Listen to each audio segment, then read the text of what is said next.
Welcome, Smutters, to the SibsReadSmut podcast. I'm Ned. I'm Helen. Just kidding. I'm Helen. I'm Ned. Season 2 is still coming in hot and heavy. So now I'm going to read it in a hot and heavy voice. For those just joining us, this is a podcast where we read, rate, review, and tell jokes while discussing our favorite dirty romance books. Good Okay, God. that bit's over. If you have book suggestions or questions, reach out to us on the socials, SibsReadSmut on Instagram and TikTok, or email us at SibsReadSmut@gmail.com. Today's podcast, we are discussing The Proposal Bloop by Jasmine Guillory. Spoiler alert, we talk about these books in full. Beginnings, ends, twists are all fair game. We will ruin the spicy scenes for you with Ned's names. So if you haven't read the book, hit pause, go read, or just listen to us talk about it and see if you'd like it. Off This one's we go. pretty short, too. This one's pretty short as well. Not bad. Not- What was it, like yeah. 9 hours? 8 hours? Yeah, somewhere in there. I think it was Somewhere in there. under 10. If you're listening. For sure. All right, Ned, did you write a summary of the book? I did. It's brief, very brief. Nicole, with a K, mofos, is a that's freelance writer and recent public proposal survivor. She meets Carlos, a hot doc with a pimp ride and a dead dad. They laugh, they DDC. rebound, they bone, but they are certainly not in a relationship. Will they pull their heads out of their asses and realize they're in love? Yeah, it's a romance book, ding-dongs. Good question. Yes. Yeah. Yes, they will. Well, this book was one of the earlier ones, I think, in our romance reading journey. You picked it. Because the cover is right up my alley. Cover talk. I don't know if we've done too much Yeah. cover talk this season yet. No. But it's You the love a it's cartoon the cover. It's the cartoony cover, exactly what I love, and the proposal. I think the description. I rarely read the descriptions of these books for the most part. I just look at the cover, and if they're cool, then I just read Which them. is wild. I'll have you know that like nobody does that. That's how people. It's like how girlies go to Benny's and buy wine, but nobody just boldly charges ahead with a book without reading the description. That's insane. The hell's Benny's? I don't know. Where do you buy your liquor in L.A.? Liquor? Liquor. know her. I barely know her. Oh, we've told that here before. Bevmo. Oh yeah, My we favorite. said that on multiple podcasts. Yeah, it's my favorite. Bevmo? Yeah, that's our liquor store out here. I mean, or Ralph's. I mean, they sell booze. Well, in yeah. Ralph's. I mean, you can get liquor at the Jewel, but Benny's is the giant alcohol haven. Well, this book I picked it because of the cover, and the proposal You're crazy. it has a public proposal. The book starts with At a Dodgers game. yeah, so it starts with Nicole with Fisher, who she's been dating for 5 months, and it is like. She's not barely paying attention to the game. She's working on one of her articles while they're sitting in the She's a stands. writer. And he goes, "Hey, like look at the scoreboard," and he's publicly proposing to her, and she's like, "What? No," and tries to like let him down easy, but it is Very awkward. Very Yeah, awkward. it's not going well. The best part is he misspelled her name on the Jumbotron. He spelled Nicole with a C, and she's very serious that her name has a K. Like, you cannot mess that part up. So the fact that her boyfriend of 5 months misspells her name tells you everything you need to know. So Yeah. she's trying to let him down nicely, kind of. But she's attempting to, but Yeah. it either way, he storms off, and And so Carlos is sitting like 2 rows behind her and sees a camera crew showing up. Well, Fisher storms off. So he proposes to her. She says no, essentially. Everyone sees it on the big screen. People, like, the rest of the crowd starts, like, booing. She's catching a lot of attention for it. And then Fisher, brought his buddies with him. It's just Nicole, Fisher, and then a bunch of his buddies. They all storm off. And then the Carlos bro crew, I think she calls them or whatever. Yeah. So then Carlos, who's the male main character, he and his sister are sitting a few rows back, and he's, a hero, and he's like, oh my gosh, she's just sitting there. And he sees a camera crew coming from the right to, like, interview her and make things worse. And so he looks at his sister, and he'd seen it done before or something, where he, like, walks up to Nicole and he's like, hey, I've been looking for you. Come with me. Let's go get some Dodger dogs. And his cousin Jesse, who is pregnant, who we meet later in the story, had done this somewhere else to save a woman in a parking lot that was being chased by or followed by some random guy. And it was one of those things where he was like, yeah, I'll never tell her that her move worked. Like, I'll never let her know. Like, there's multiple instances of him not wanting to tell his sister that he actually enjoys drinking rosé. There's, he doesn't want to tell his sister or his cousin that, he's like likes a girl. It's like he's trying to be macho. There's a lot of that. I'm keeping this from my family, type stuff, which was I'm like, okay, whatevs. Well, you don't tell me stuff about your dating life. Yeah. No. Ever. Used to. You'd get drunk. You had to be drunk to tell me. Now you don't tell me anything. If it exists. I'm not drinking as much anymore. Sadly. Sadly for everyone. As I'm drinking for the podcast, even though I'm wildly hungover. Yeah. Well, proud of you. It is a Sunday. So stepping up. I know. Mm-hmm.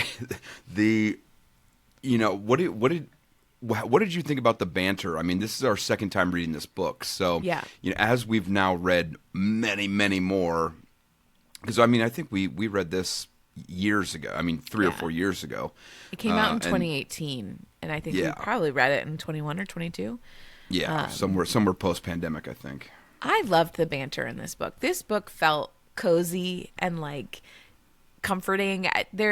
There was some annoying parts, but overall, I liked their chemistry. I believed it.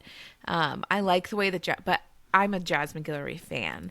I've not read as much of her as you have. She loves a good series, and this I think is number 2 in the wedding date series. The wedding date name of the series. So the first book is The Wedding Date, and then this one, and then there's more.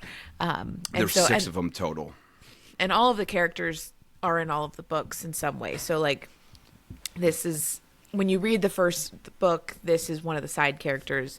And so I just enjoy it. I enjoy the world that she built. I also think that I like reading books that are set in Los Angeles. I'm just jealous that you live there and that it's you were like, oh yeah, I got up into the 70s today. Like, suck a dick. I hate you. It was like, didn't crack 25 here in Chicago. And it's like, we're kind of going nuts with a little toddler in the house. We just want to get out and go to the park. So I'm very jealous of your weather. And yeah, just reading about, like, they're bopping all over LA, going to Dodgers games and different restaurants and neighborhoods. I like that. So yeah, I enjoyed, and I thought their banter was good. And I liked, because it is dual point of view. Yeah, dual perspective. And I liked their inner monologues. Hers more so. I liked hers, the way that she thought about things. I didn't always agree with, like, the things she was nervous about. Not, how do you agree with someone's inner monologue or not?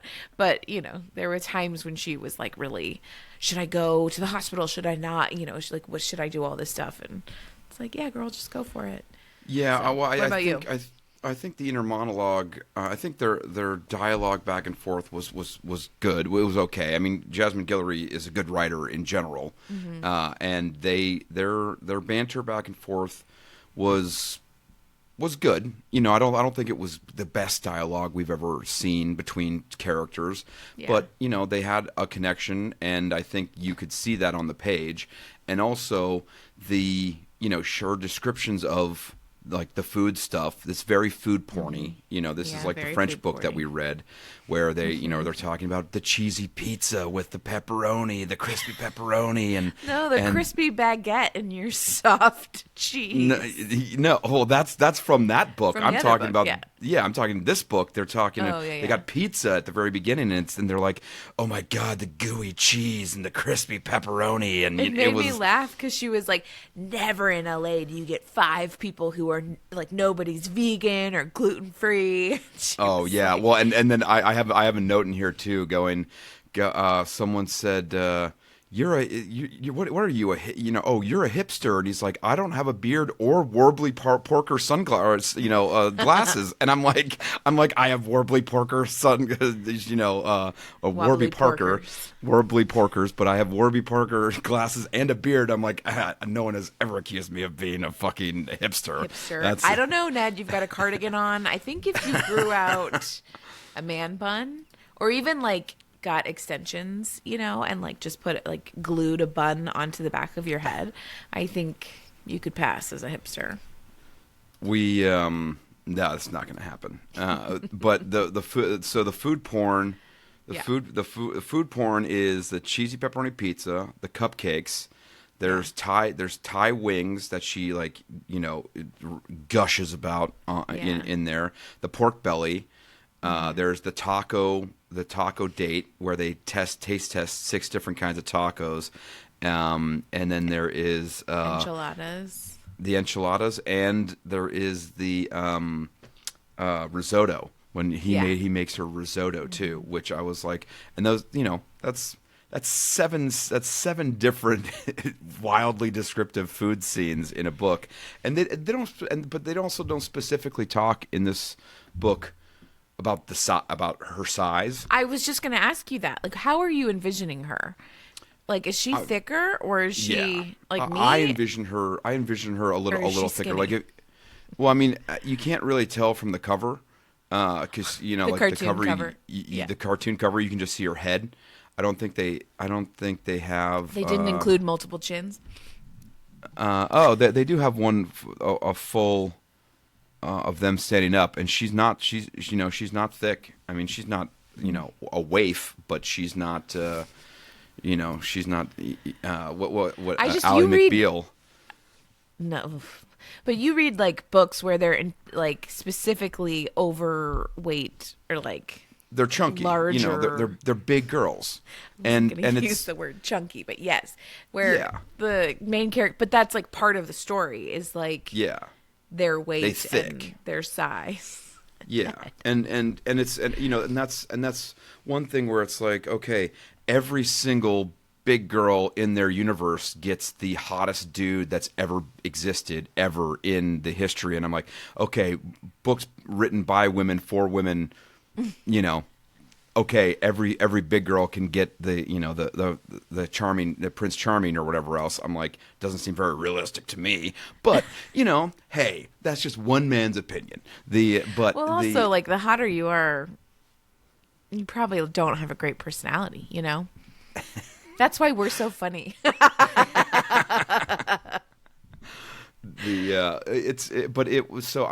was not envisioning her bigger, I wasn't envisioning her like because they did not make a point about her being thick and curvy and whatever else, which they, and sometimes they usually do make a point to do that. So I was not envisioning someone on the larger side, but this is a book where both main leads are people of color. Carlos is of Mexican descent and Latino, Latino, and she's black, and Nicole is black, and it was in this book they only brought up like race like two or three times, and not in passing, but like they brought it up.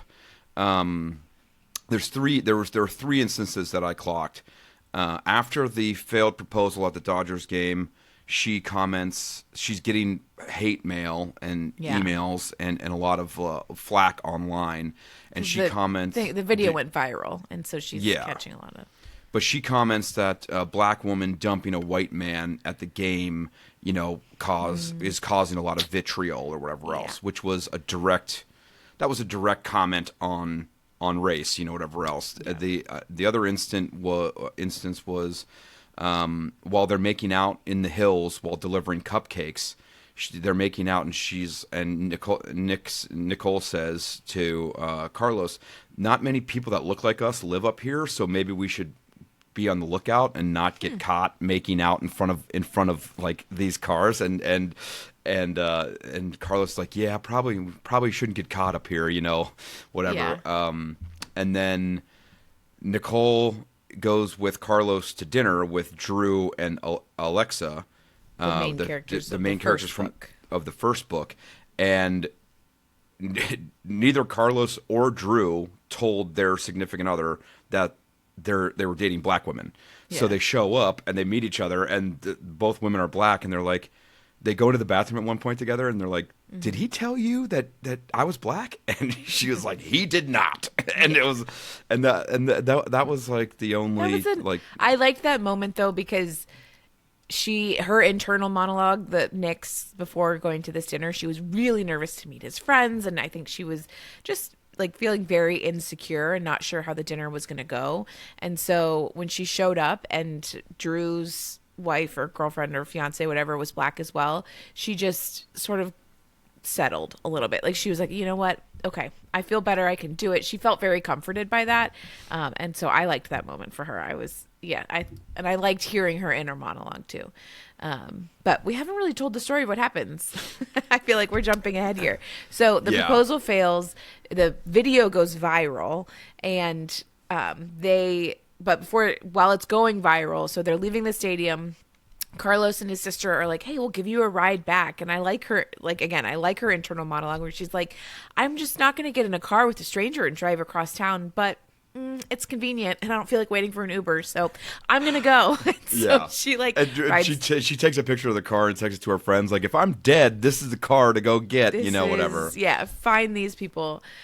So then they all go, she was meeting her friends at a bar anyway, so then they take her to the bar, and then she asks them to come in, and the five of them all have dinner and drinks, and it's a great night. And then when she's leaving, she finds out that Carlos had paid the bill, and so she was like, "Oh, that's really nice." He is a pediatrician at a local hospital, or what is he do? I mean, he works at a teen clinic, clinic center, so he works with mainly teens, but he also works at the hospital too. So he has a clinic that he works out of, and I don't think the clinic is the hospital.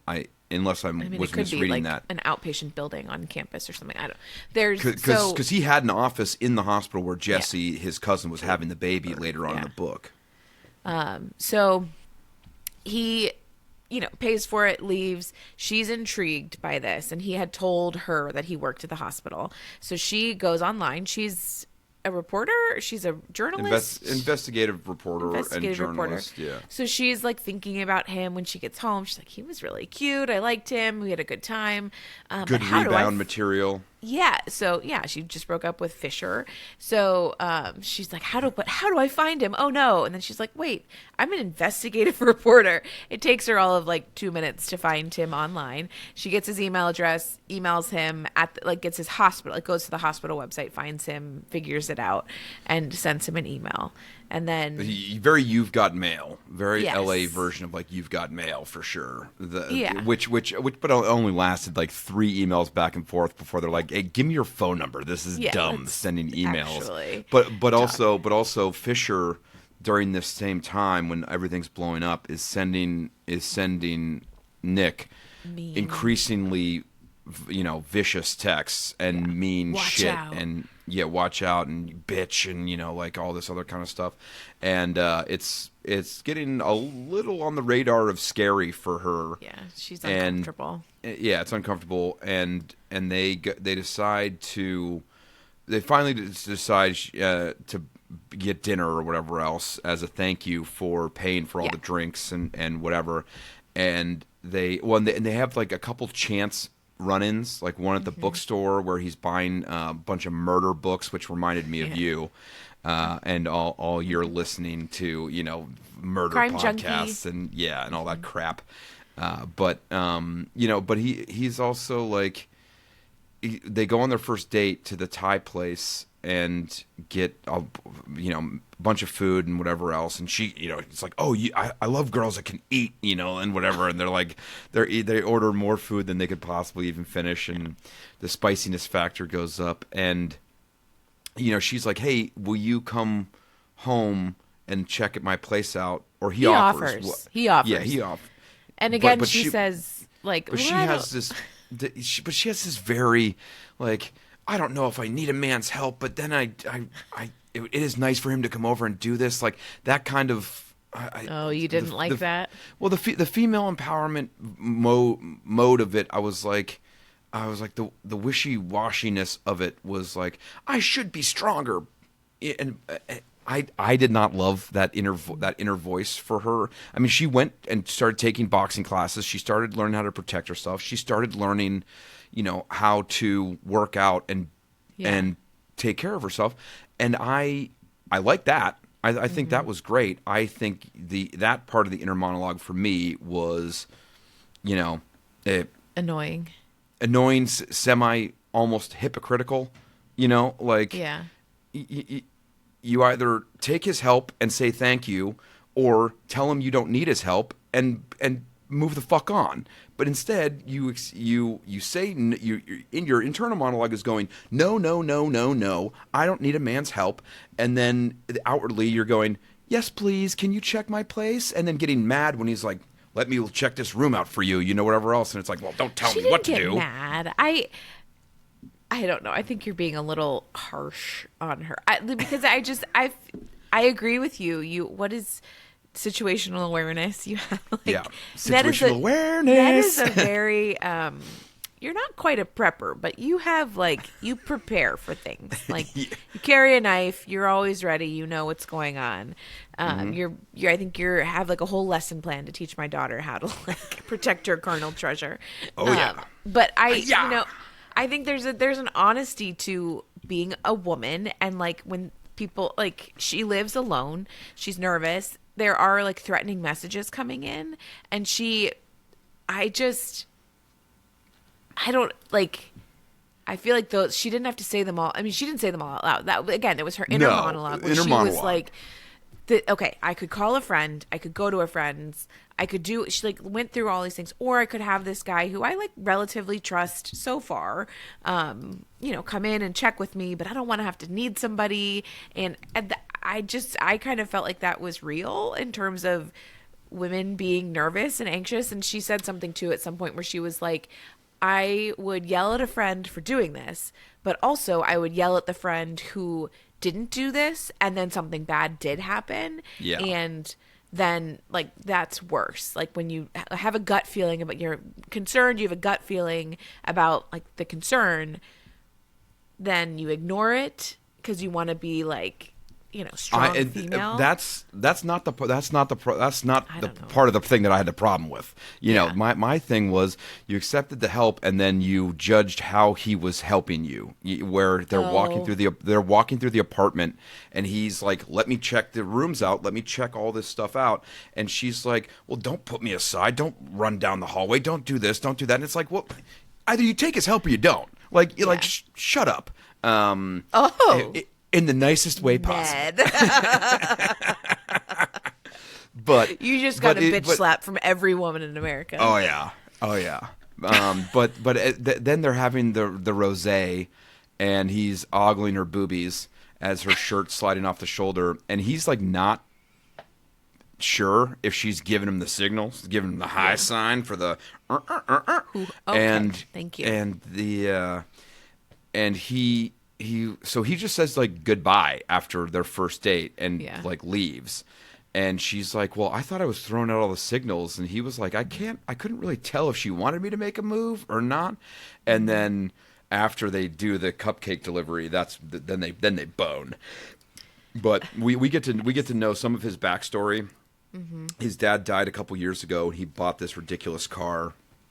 She was in a long-term relationship with a doctor who was pretty shitty to her, and mean A surgeon. and demeaning of her work and everything else, and really made her feel like shit about herself. And that was the guy prior to Fisher, who was the latest train wreck of a urethra. Thank you. And we find out that, Carlos is lying to his family about his relationship with Nick, like that he's been meeting her and seeing her, and Angie, his sister, just knows he's full of shit the whole time. Well, they both just want to be friends. They become like friends with benefits, essentially. Yeah. Because she's just out of a relationship, and she doesn't, because of her surgeon X, she doesn't like doctors in her brain. So she's like, well, we can't be anything more. This can't be serious. And he is like, well, I've got all this stuff going on with my family, and work is busy. I'm not looking for a relationship. Right? Yeah. Yeah, 100%. Or did I miss something? Yeah. No, and she has two great friends too, Dana and Courtney. Their dialogue I loved. They're great, and they met in college when I think Courtney's an actress, and she was getting some guy in one of her acting classes was being shitty to her, so they slashed all his tires and like burnt his car. And it was like, okay, it was Buried the body.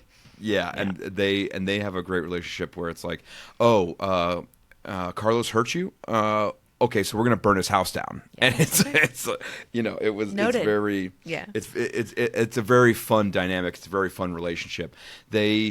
So Nicole gets the three ladies together to take this class, which I loved. I loved this Punch Like a Girl program.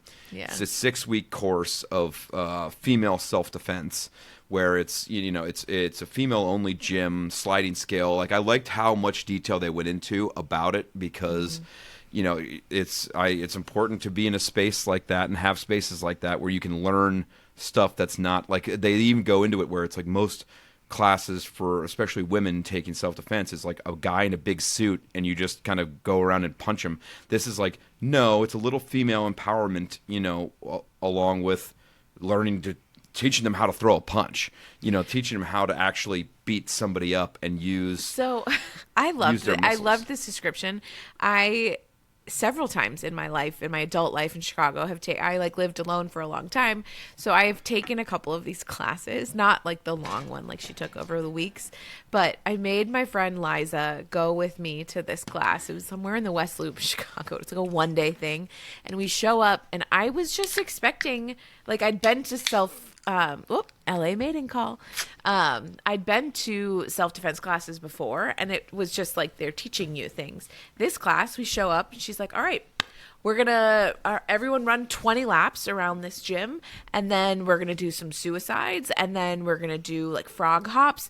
It was the most intense, like, physical running thing that I'd ever done. I was wearing the wrong shoes. I was, like, not dressed correctly for it. I was fat and out of shape, and everyone around me was like, yeah, like strong. Ooh, and I was dying. Thankfully Liza was in better shape than me, and then like you finally stop, and I like can't breathe, I can't focus. She's like, okay, now we're gonna learn all these moves. The only one I remember is if you get cornered in the corner of an elevator and they have their like arm up against, like you're up against in the corner, their arm up against you.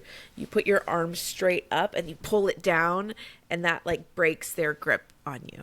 That's all. So you just have to sneak your arm straight up and then pull down. This is all I remember. Honestly, a majority of what I remember from that class is running laps.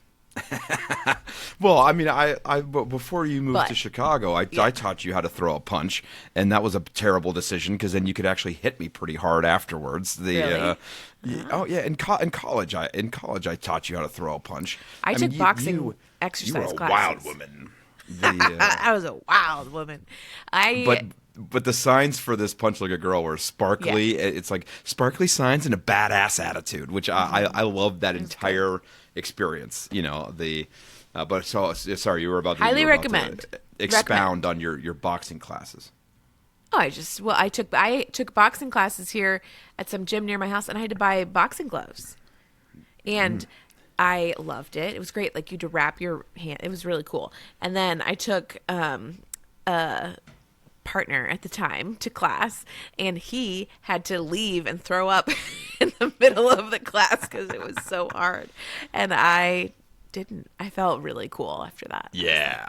Do you remember the classes that Mom used to take at the PAA Yes. where it was the like Cycling?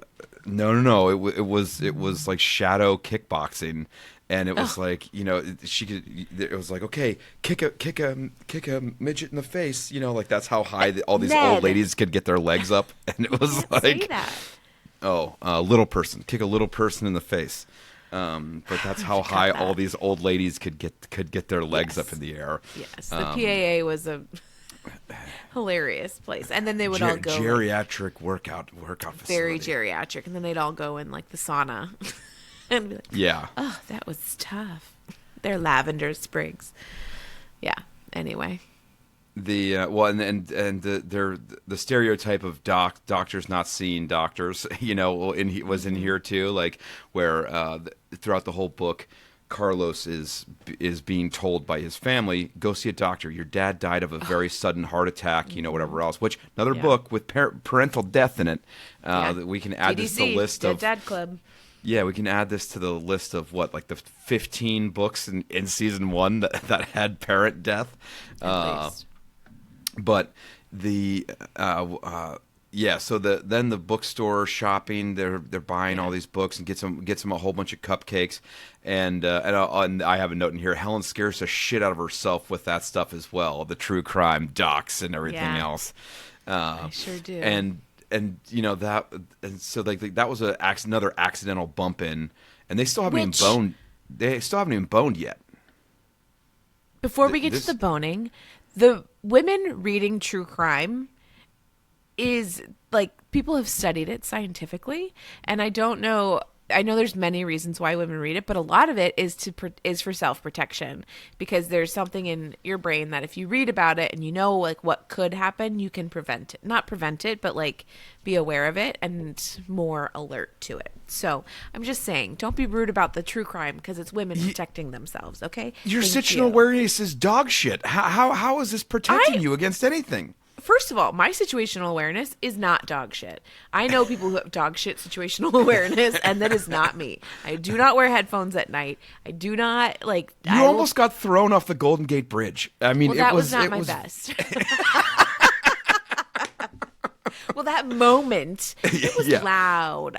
You and Dad were not paying attention. I was trying to get your attention. We were walking across the Golden Gate Bridge, and Mom was with me, and we were about 30 yards behind you. Yeah. And a guy storms past us, obviously old homeless, and he takes his sweatshirt off and throws it off the bridge. Yeah. And Helen and Dad are up there not paying a fuck all attention to anything, and I'm trying to get their attention to be like, hey, crazy man coming up behind you. And I'm like, oh yeah, Helen could easily be picked up and thrown over the fucking railing. Well, I used to be able to. No, Yeah. I'm not that lightweight anymore. At that point in time. But he was also like meth happy and could have just he probably could have lifted up a car and thrown it over the fucking railing. He was. Yeah. But it was, but I'm like, okay, I use that as an example. Yes, you always want to lock your doors. Ben is the one that doesn't want to fucking lock your back doors or whatever else. That would drive me fucking nuts. Thank you. Well, now we do. FYI, creepers out there, everything is locked up tight because of the toddler and the dog learning how to open the door. Also, Helen, it's not like I just gave him your address. Listen, creeps. Stay away. Yeah. But locked up tight. Come at me, bro. Fuck around and find out in my apartment. Oh, God. Oh, my knives and tomahawks and everything else. You're like you're like several levels up. And you're like, don't come to my apartment. Yeah, I have a cane in the door in the track of my sliding door so that you can't open it more than this, just in case. Yeah, in case somebody picks your balcony out of like all the 45 balconies on that side of the building, several floors up. Yep. They see that ashtray out there, and they're with like. Be prepared, Helen. Yeah. I don't know. It's true. Yeah. All right, fine. With my stop box, I was like, when you were maybe planning to come out a couple weeks ago, I'm like, God damn, I gotta put all the weaponry away, if your kid's gonna come out. GUNS. Yeah. Well, but I just have knives. Box? It's a box where you just open it and you have, it's like a mini safe. Yeah. What kind of knives do you have? I got a bunch of knives. Ned. I got one in my shorts right here, and oh my God. another one on my fanny pack over there for walking. My God. Yeah, I got within arm's reach right now. I have 3. But that being said, You're we wild. we Let's go. get back to the book. Yeah, preeclampsia.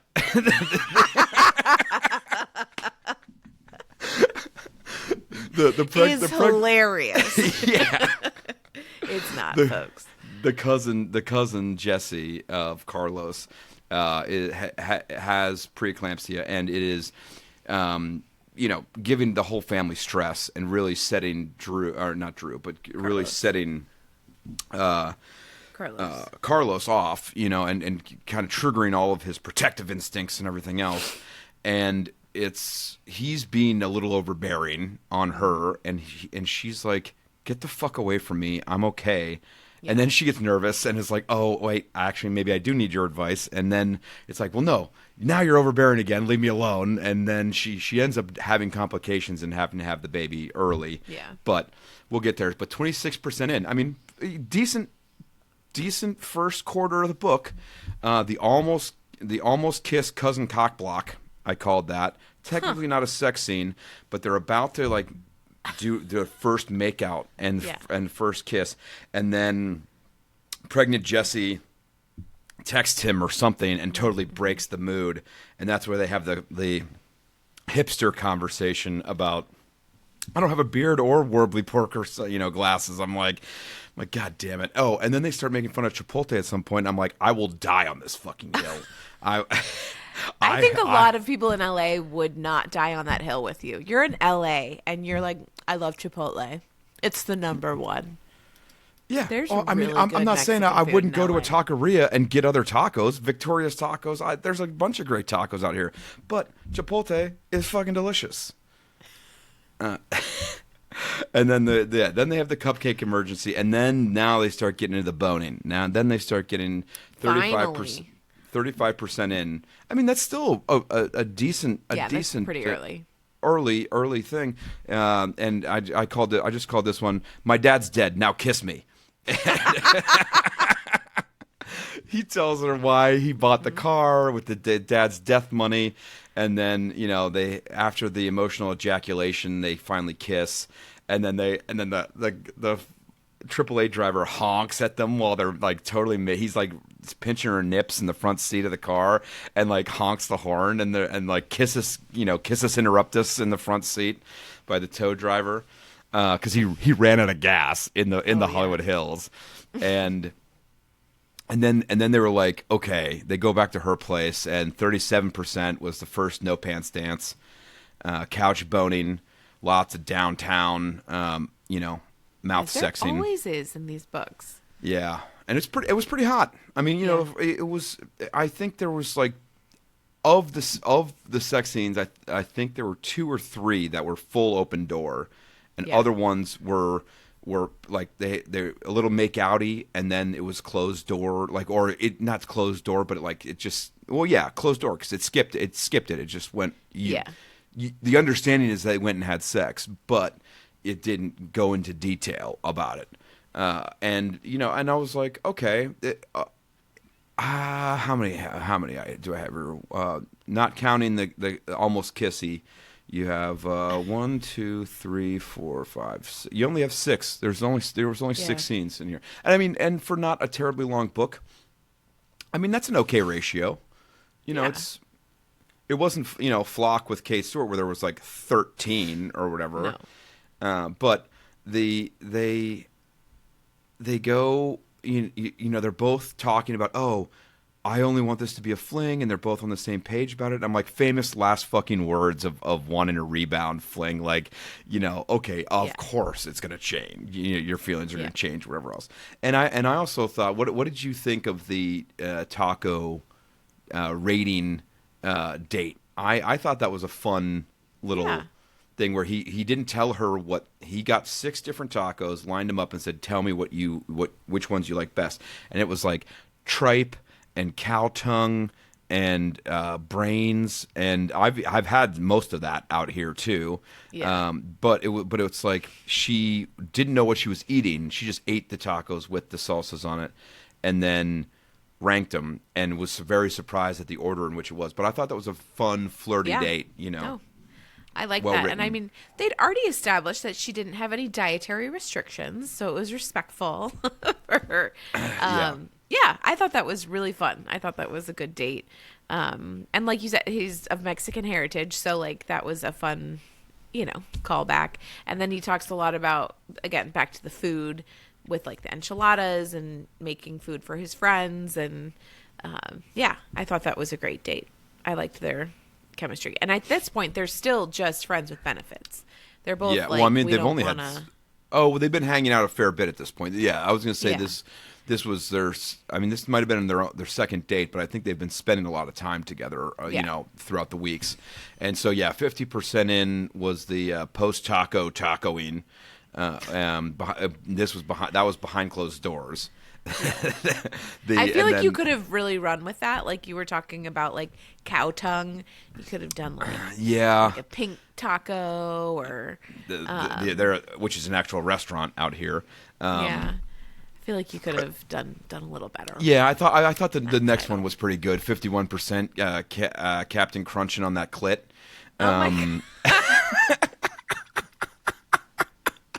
Do not ruin Captain Crunch for me.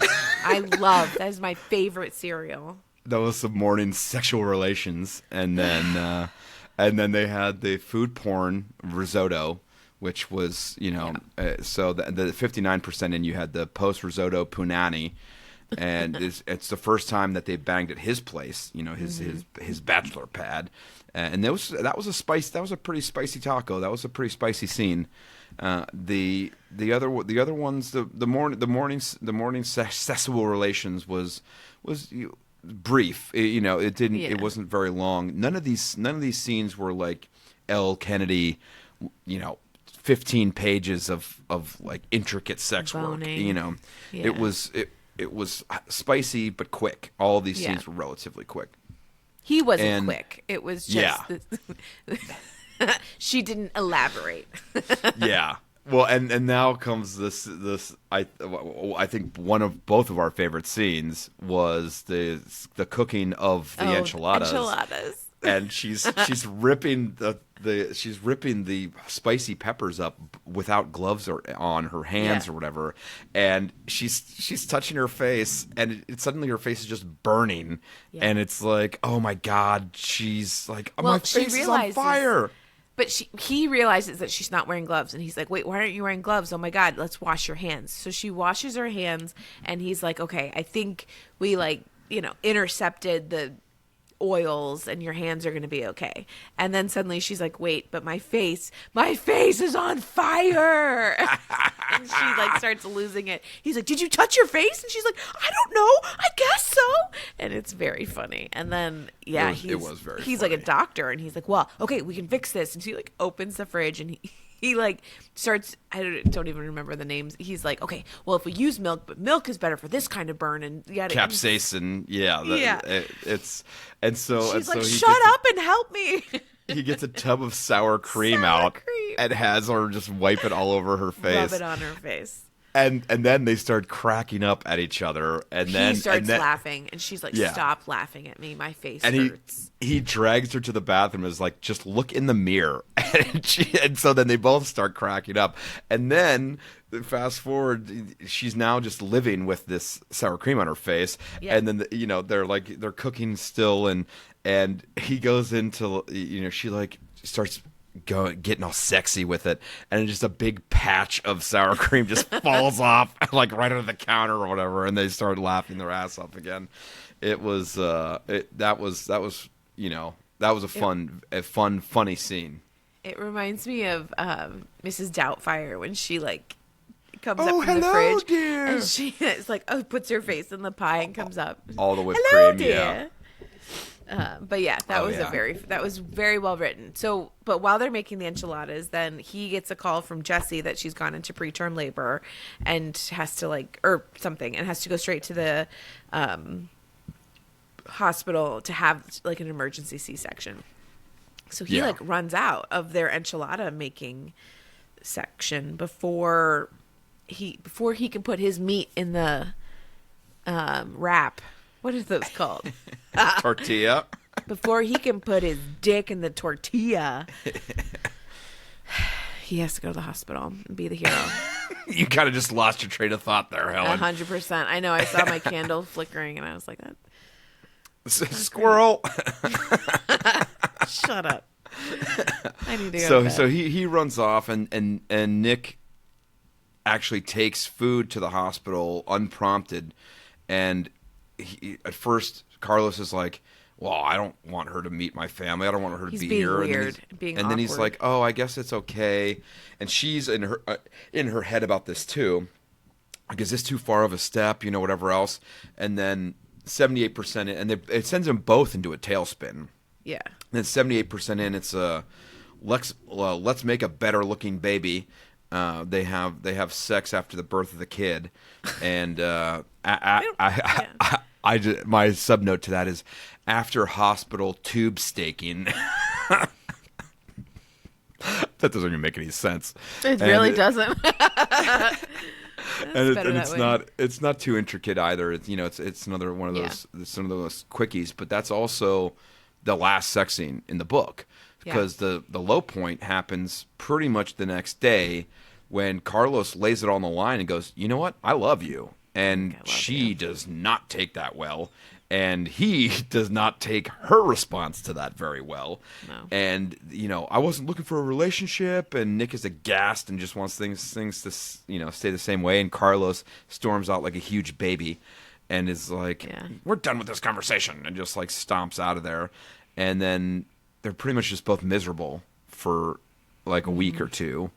And then in this case, it's another case where the rare instance of the woman, Nick, kind of coming to her senses about, oh, you know what? I think I am in love with him, whatever else. And then she does the grand, grand gesture to get him back, with the help from the sister. And I thought that was fun. It was a cute callback. She decorates his apartment. Right, with for a Dodgers game, like they were at the like it was like his TV was the jumbotron at the game and stuff like that. It was a cute one, and Nick goes to her friends and she's like, oh guys, I think I'm in love with Carlos, and her friends are like, duh. You idiot, like we've known this for weeks, you moron. And it was a relatively short low point. I mean, in the course of like a chapter or two, they kind of get it worked out. And I mean, Carlos did the preliminary email reach out, kind of apologizing for his behavior and whatever else. And she kind of comes to her senses a day or two after that, and then does the grand gesture back to him. And I thought it was good. I mean, in general, this whole series I thought was fun and had some good stories in it. Have you read any of the other ones in this series? Just the first one. I read the first two. Yeah. What tropes would you say this has? Oh gosh, I copied some of them from the Googles, and I wouldn't call benefits. Yeah, I wouldn't call this. I copied slow burn, but I don't think this was a slow burn. I mean, to become official. I think slow burn in the sense of relationship status, maybe not slow burn in the physical nature, but I can see if you they don't actually get into it. They're just friends with benefits again. So, It takes, I think, a long time maybe for the feelings to catch up, like the named feelings. But yeah, I would say like friends with benefits and then turning into lovers. Food is love language. Apparently, that's a trope. Yeah. I've never seen that one before, but that's on here. It The is, empowered yeah. female protagonist is another one that I copied off the We Googles. love her. The And rebound romance. That's true. Rebound and the opposite attract was another one where she's the casual, cautious writer, and he's the supportive, stable protector. Yeah. Okay. I was like, all right, and there's there's a fair amount of depth to this too, with Yeah. dad death and getting over the that kind of trauma, and her having a semi abusive relationship, and there's a fair amount of depth to the story that's not just yucks and fucking. Yeah. Where would you put this on the spice-o-meter? Low plus, medium minus. Because it's not like the scenes are all there, but they're not super explicit. So I feel like low.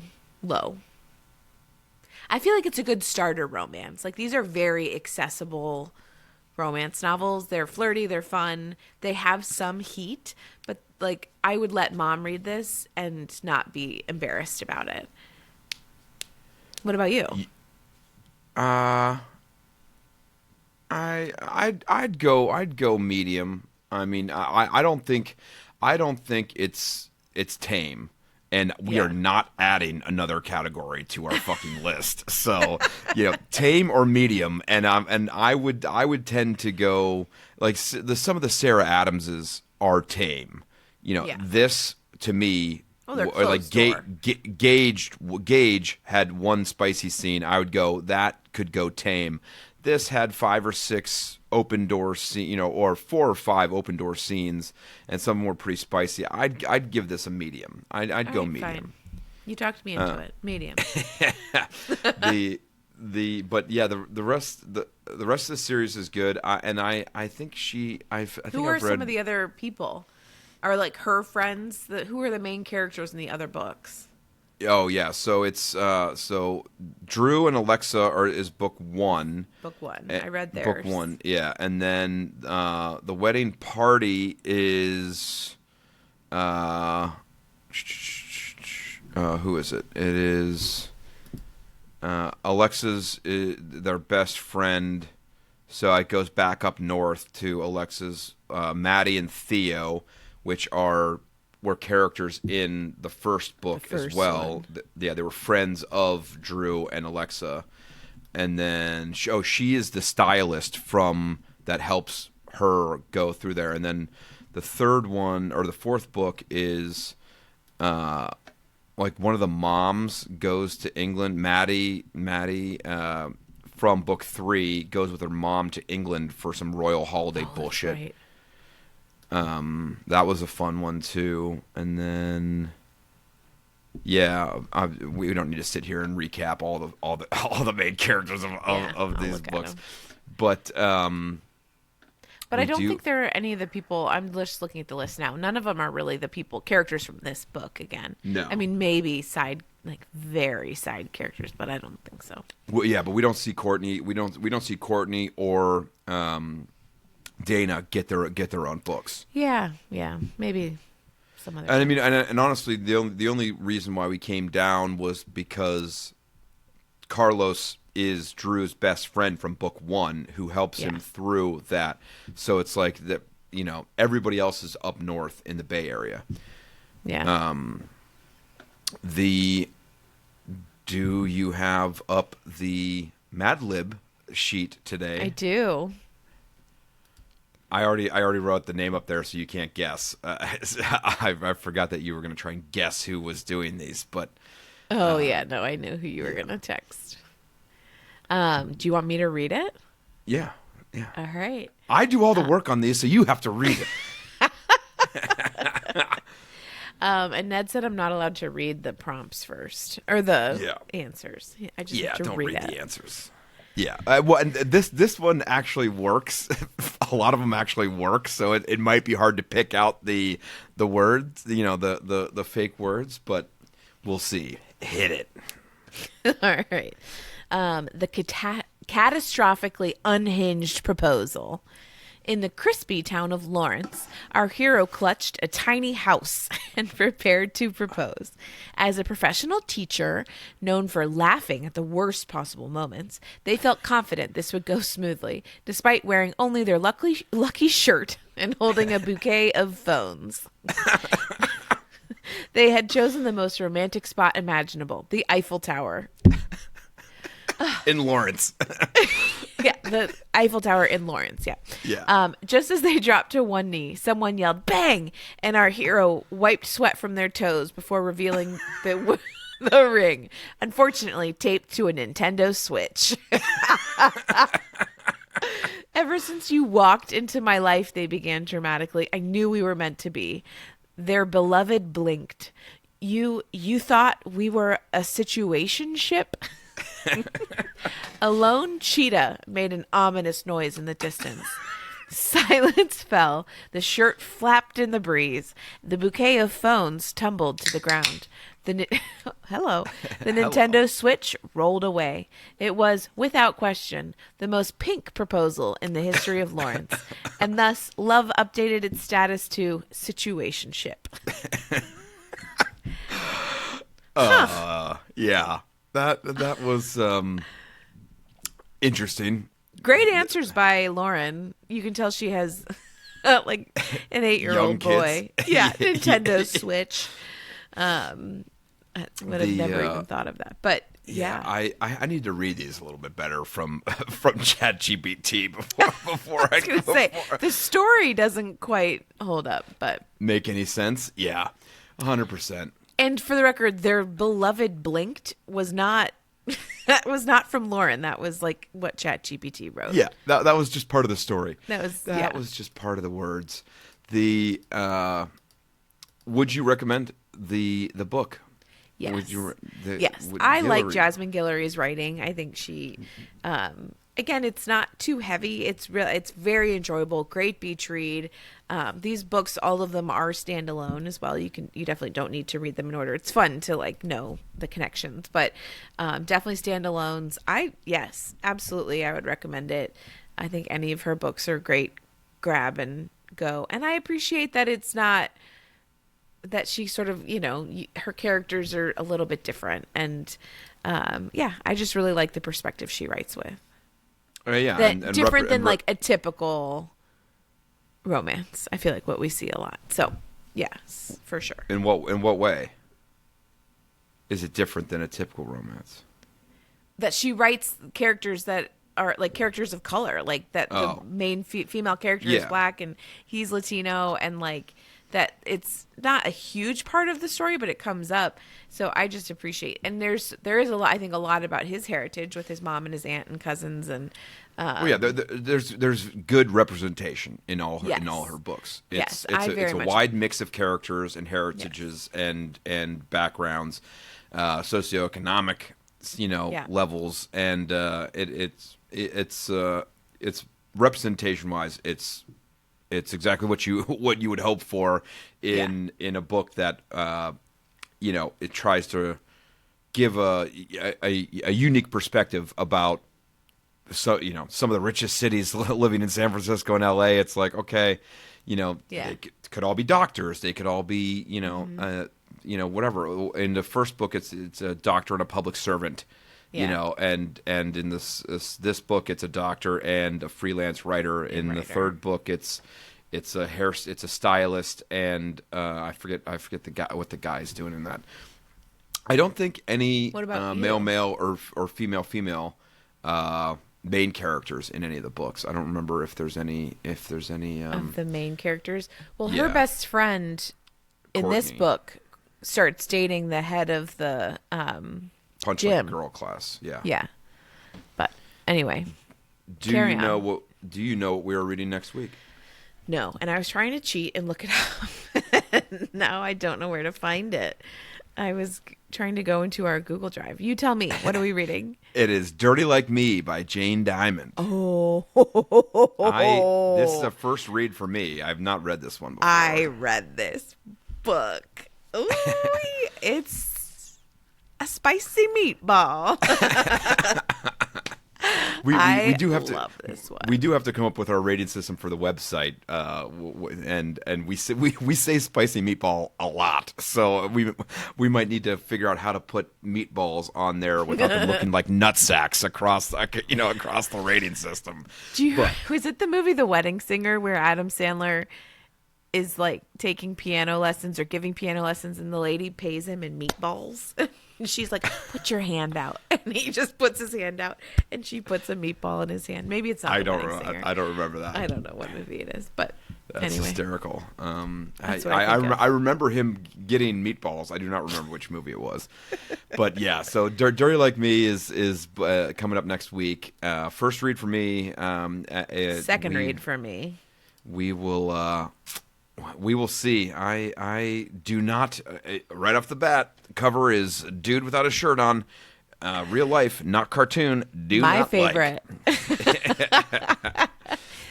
That's why I picked it. I think he's like a rock. If I remember correctly, he's a rock star, and she's like, "I don't care who you are." And then he was like, "Well, she doesn't. She likes me for me."